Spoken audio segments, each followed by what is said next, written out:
Hey guys, this is DFS Chan. I'm here to talk about December 28th, EPL slate, three-game slate today. As mentioned, EPL gets really busy toward the end of the year, like starting on Christmas Day and stuff. So I will be making more videos as we'll probably have a lot more EPL GPP contests. So I usually make a video if there's a good GPP contest for people to consider and play. And today there is, and 10 a.m. Eastern time. So it's a three-game slate, and I'll go over each game to see what my favorite plays would be, and then what my predicted match outcome is. So the first matchup of the day is Crystal Palace versus Norwich City. Crystal Palace at home is a slight favorite at -154. Norwich City has been terrible this season. They are at the bottom of the standings. I expect Crystal Palace to dominate. The second matchup on the slate is Southampton versus Tottenham. Tottenham, ever since they changed the coach, the manager, they've been playing really well. I know they're on the road today, so maybe they won't dominate the possession as much they did last game. But the last three games under Coach Conte, Tottenham looked really, really good and much, better in form. And also for DFS purposes, they seem to be more aggressive in creating chances and putting more numbers up front. So obviously that's really good for DFS purposes. So I think it's a good time to get on the Tottenham bandwagon to get ahead of the curve. I do think Tottenham is gonna soar through the standings at some point. They look really good so far, barring any injuries to their star players like Son and Kane. But I fully expect Tottenham to win this game outright, even though they're on the road, because Southampton on the other side of the matchup has not been playing pretty well. So I do expect Tottenham to play well today. And Watford versus West Ham United is the third and last matchup of the slate. West Ham United on the road is a slight favorite at +110. Doesn't really say much in my opinion. I do think these odds should be closer. West Ham has not been in good form, and Watford has not been in good form. So just given that, I think this is more of a toss-up, and West Ham gives up a lot of chances. So I do think this will be somewhat of a high-scoring matchup. So if I had to guess on the based on the matchups, I think Crystal Palace, Norwich City.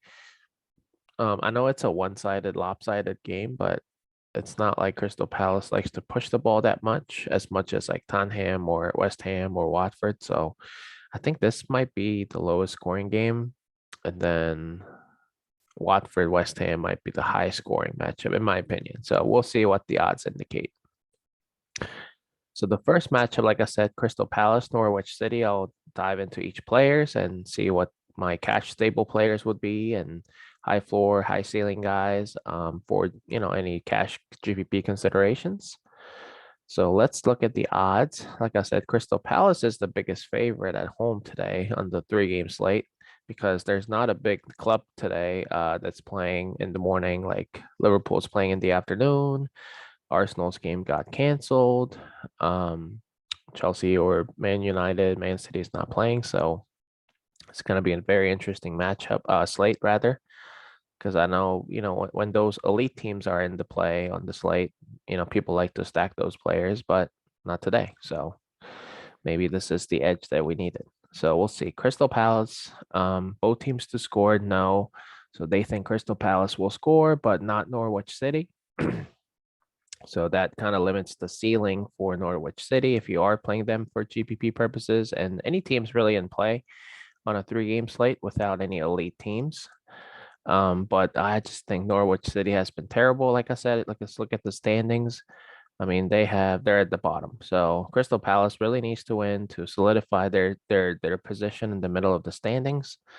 And let's look at the total goals, see what they say. Under 2.5 goals. So yeah, I mean it's not gonna be a shootout. Um, just like some other games that we'll talk about, I think.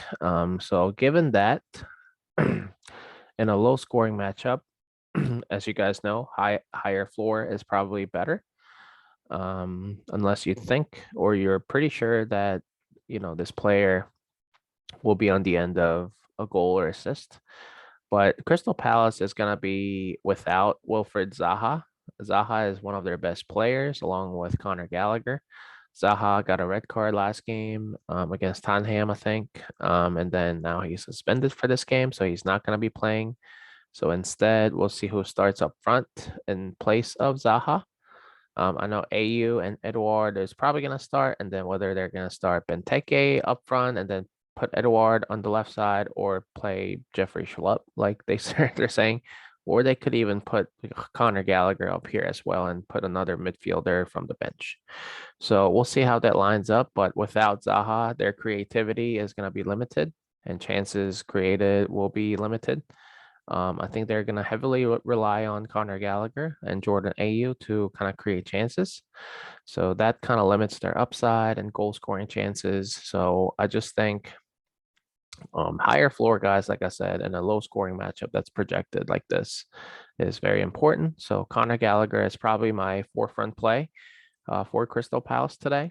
And we'll see who starts next to him in the midfield because Will Hughes or Milivinovic, Luka, that's his first name, Luka or Will Hughes, if either of them starts, they're going to eat into Conor Gallagher's set piece production. But Conor Gallagher is still an elite play, in my opinion, on a 3-game slate like this, because I mean he's gonna have to create some chances for Crystal Palace to win today without Zaha. So we'll see how he comes out. But Conor Gallagher and then Jordan Ayew, a secondary chance creator, probably in my opinion, and then Edouard. These three guys are probably my top plays for Crystal Palace. And then if you want to save some money in a punt play would be Will Hughes because he will have a share of set pieces as mentioned before. And then Tyreek Mitchell, Joel Ward is probably my like last Crystal Palace pieces that I will consider because they're playing fullback position and they have been crossing the ball a little bit, but not like as much as let's say, let's say the other team's fullbacks on Norwich City, John Nullis and Aaron's, they've been crossing the ball a little bit more than that I would like in Mitchell and Ward. So speaking of Norwich City, it all starts with probably Billy Gilmore as the high floor guy because he takes set pieces. But we'll see if Rashika is going to play. I think he's going to be out today again, but we'll see how that unfolds. But without Rashika, I think Gilmore is probably going to be carrying that team in terms of taking set pieces, creating chances. Now we'll see if where is his?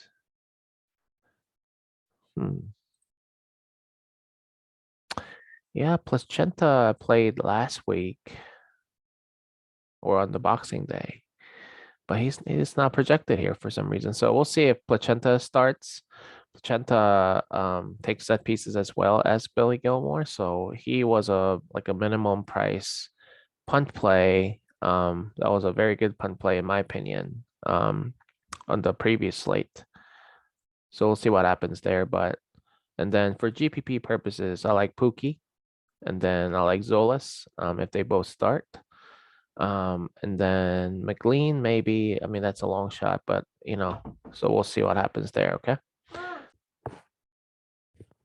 In Norwich City, really, like I said, it's been a terrible team. So, we'll see how Crystal Palace lines up. But Crystal Palace should dominate this game. And I don't know if it's gonna be a high scoring game, but necessarily but Conor Gallagher and Edouard and Ayew, like I said, should be the top plays from this matchup. The second matchup of the slate is Southampton versus Tottenham. So let's dive into Tottenham. Like I said, they've been in really good form. I fully expect them to keep and maintain the same formation and same players. It all starts with Heung-min Son, and then Harry Kane has been in decent form as well. So it starts with those two guys up front, and then Region and Emerson Royale. They like to cross the ball. Been crossing the ball more and pushing up more under the new manager. So I like those four guys to start with. And then other players like Dele Alli and whoever starts up here in the midfield, they've been getting involved on the offensive side as well. But Dele Alli would be my GPP consideration, and then long shot GPP consideration would be their central midfielder. I'm not interested in playing any of the three center backs. And the other side of the matchup, Southampton, it all starts with James Ward-Prowse. He always scores 10 plus points on DK fantasy points. So JWP starts with him. He's the high floor guy on the slate, probably on all three games. And then after that, I mean, really everything falls off. Livramento is probably the next high floor guy, and then maybe Nathan Redmond. But after that, I think everybody else is a GPP consideration, including Jay Adams, Adam Armstrong, and then Stuart Armstrong. Now, Stuart Armstrong has not been playing as much as like last season, for example. So I think that's why I think he's a GPP play, even though he plays on the winger side. So I think that's where I'm at. But like I said, I think Tottenham, even though they're on the road, I fully expect them to dominate today. I know Southampton has been in decent. I mean, so you see 2 draws, 1 loss, one draw, 1 win. Tottenham has been in really good form, 3 wins, 4 wins out of 5 games. So they really need to win these games. They are 3 games behind, so they have some catch up to do. But they can fully, I mean, they're in good form. They can fully catch Arsenal and maybe Chelsea after 3 wins. So 35 points. Yeah, I mean, they can catch Arsenal. So they really need this win. I know they're on the road, but I still like Tottenham in form. So let's see what the odds indicate. Both teams to score, yes. Southampton's offense is not too bad. Tottenham's defense has been solid lately, but I know they're prone to giving up some bad goals. Let's see, match goals over 2.5. So this is projected to be a higher scoring matchup compared to Crystal Palace Norwich City game. So for what it's worth, the last matchup of the slate, I fully expect this one to be a more open matchup. Both teams to score at minus 162. Over 2.5 goals, definitely at minus 137. Both teams like to play open. So especially West Ham. So I'm thinking that there will be a lot of goals here. So let's start with the favorite in West Ham. I know they're on the road, but they're a decent team in terms of like DFS. Mikel Antonio has been in good form. I know it's Bowen gonna start. I don't know if Bowen's gonna start today, so we'll see. If Bowen starts, obviously Bowen takes a lot of the set pieces and cross the ball. His stealing is a little limited because he doesn't tend to shoot the ball as much. Um, and he's not the most creative playmaker on that team, so I don't know if I like Bowen on this slate, but Bowen should definitely be a cash consideration, higher floor guy. Mikel Antonio, higher ceiling, much higher ceiling. He's a good goal scorer as long as his teammates support him. So we'll see what happens there, but I'll definitely consider him as a cash/GPP play. And then let's see. I know one of the guys is suspended. Yeah, Declan Rice. They're one of the defensive central midfielders is suspended. So I don't know how that's going to impact that whole formation, but somebody will come in his place in this defensive central midfielder position. I do think that's going to affect the flow of the game of their team. So we'll see what happens there. But for now, it's Lanzini, Benrahma. Benrahma would have been a good high floor guy play rather earlier in the season, but he's been in bad form lately. So I think all these three guys are strictly GPP consideration. Ben Johnson, Kofal. I prefer Kofal, but Ben Johnson also has, I mean, has just as much of a upside as a fullback. They both tend to cross the ball quite a bit. So I'll consider them. definitely for my lineups. And since this is a higher scoring matchup in terms of the projection, Antonio, like I said, that gives a bump to Antonio as well. So he's probably one of my favorite plays on the slate. Watford is another interesting team. Their set pieces are taken by Tom Cleverley, but Cleverley really never finishes the game. Does not play 90 minutes. So there is always the early substitution risk for Cleverley. He may get to 10 points before he gets subbed out, but that's always the risk that you take when you play Tom Cleverley. But Emmanuel Dennis is their best player, has been their best player so far. He tends to score goals and gets an assist. Creative player, chances created. So I definitely play him if you are stacking Watford. If Joao Pedro starts, I like him on the side as well. He tends to cross the ball and shoot the ball, a few here and there. So he's definitely in play, in my opinion. But aside from those three, I think everybody else is a GPP play, especially Joshua King, their striker. He's been in somewhat of good form, but not as of a good of a play as like Pedro, Dennis, or Cleverly, in my opinion.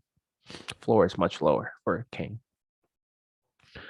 And then their fullbacks, Messina and Femenia. So I think Messina, I don't know if Femenia tends to cross the ball here and there, but it's not as much as let's say Kufal or Ben Johnson on the other team. So I do think West Ham will dictate the pace of the game. So I think I'll rather play Kufal and Ben Johnson because then that means Messina and Femenia will have to defend a little more in the matchup given the flow of the game. So that's probably where I'm at.